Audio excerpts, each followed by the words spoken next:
कभी police constable की नौकरी करने वाले इस शख्स ने भाजपा की प्रत्याशी को गुजरात की विसावदार सीट पर 17,000 से ज्यादा वोटों से हरा दिया है। इस शख्स का नाम है गोपाल इटालिया।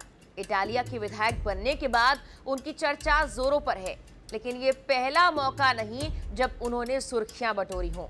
मंत्री पर जूता फेंकने वाले गोपाल इटालिया कैसे केजरीवाल के सबसे मजबूत युवा सिपाहियों के तौर पर जाने जाने लगे, उन्होंने अपने राजनीतिक करियर की शुरुआत कहां से की, पिछले विधानसभा चुनाव में इटालिया का क्या हुआ था, उनकी पूरी कहानी इस वीडियो में आपको हम बताने वाले हैं। 21 जुलाई 1989 को गुजरात के बोटाद में गोपाल इटालिया का जन्म हुआ।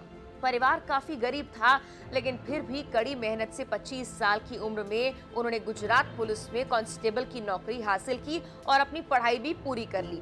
जनवरी 2013 से इटालिया ने 2016 तक अहमदाबाद पुलिस के मधुपुरा पुलिस स्टेशन में एक कांस्टेबल के तौर पर काम किया, लेकिन किसे पता था कि कांस्टेबल की नौकरी करने वाला ये शख्स गुजरात की राजनीति में एक दिन खलबली मचाने वाला है। हुआ कुछ यूं कि इटालिया का जल्द ही इस नौकरी से मोहभंग हो गया। फिर 2014 में वो अहमदाबाद कलेक्ट्रेट के तहत धंधुका तालुका में उप विभागीय मजिस्ट्रेट के कार्यालय में एक राजस्व क्लर्क के रूप में तैनात हुए।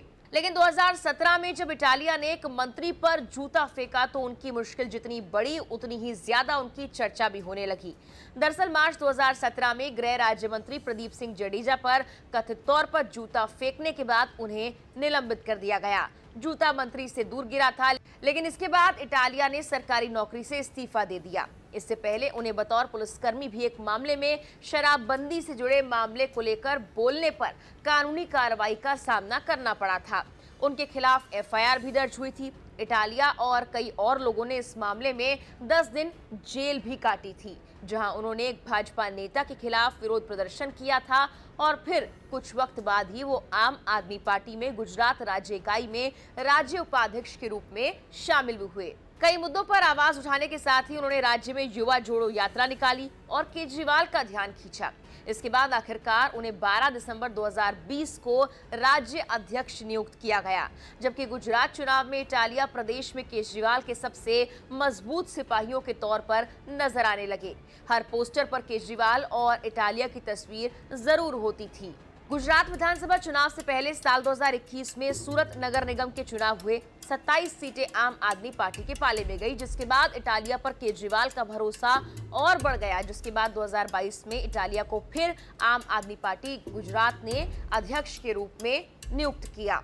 लेकिन अब बारी जब गुजरात विधानसभा चुनाव की थी, जहां पार्टी ने 5 सीटों के साथ 12.92% वोट हासिल किए। हालांकि इटालिया 5 सीटें पार्टी की झोली में डालने के बाद भी खुद कतारगाम से हार गए। इन चुनावों में ये माना गया कि इटालिया के पुराने कुछ विवाद पार्टी को भारी पड़े। कुछ लोगों को लगा कि अब शायद इटालिया के पॉलिटिकल करियर पर कुछ वक्त के लिए ब्रेक लग ही जाएगा। पार्टी ने उन्हें अध्यक्ष पद से हटा दिया और महाराष्ट्र का प्रभारी बना दिया। प्रदेश अध्यक्ष की जिम्मेदारी इसुदान गढ़वी को सौंप दी गई। हालांकि इसी बीच गोपाल की तैयारी बिल्कुल अलग चल रही थी। इन चुनावों में मिली हार के बाद वो वकालत में सक्रिय हुए। बतौर वकील कई मामलों में केस भी लड़ा, क्योंकि उन्होंने एलएलबी की पढ़ाई की हुई थी। अब हुआ कुछ ऐसा कि 2022 में विसावदार विधानसभा सीट से जीते भूपत भयाणी ने जब इस्तीफा दिया तो पार्टी के सामने विसावदार सीट को बचाने की चुनौती थी। आखिरकार इस साल मई में चुनाव घोषित हुए, जिसके बाद आम आदमी पार्टी ने इटालिया को इस सीट पर लड़ने के लिए चुना।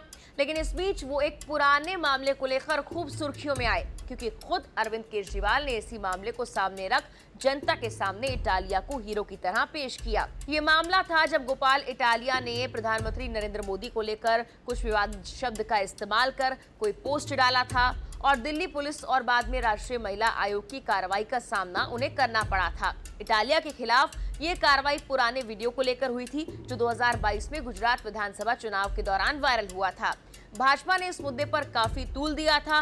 तब दिल्ली पुलिस ने गोपाल इटालिया को 2.5 घंटे हिरासत में रखा था और ऐसे केजरीवाल ने इसी मामले को लेकर इटालिया को एक हीरो की तरह पेश किया। बता दें कि विसावदार में आम आदमी पार्टी के गोपाल इटालिया ने भाजपा उम्मीदवार किरीट पटेल को 17,000 से ज्यादा वोटों से हराया है।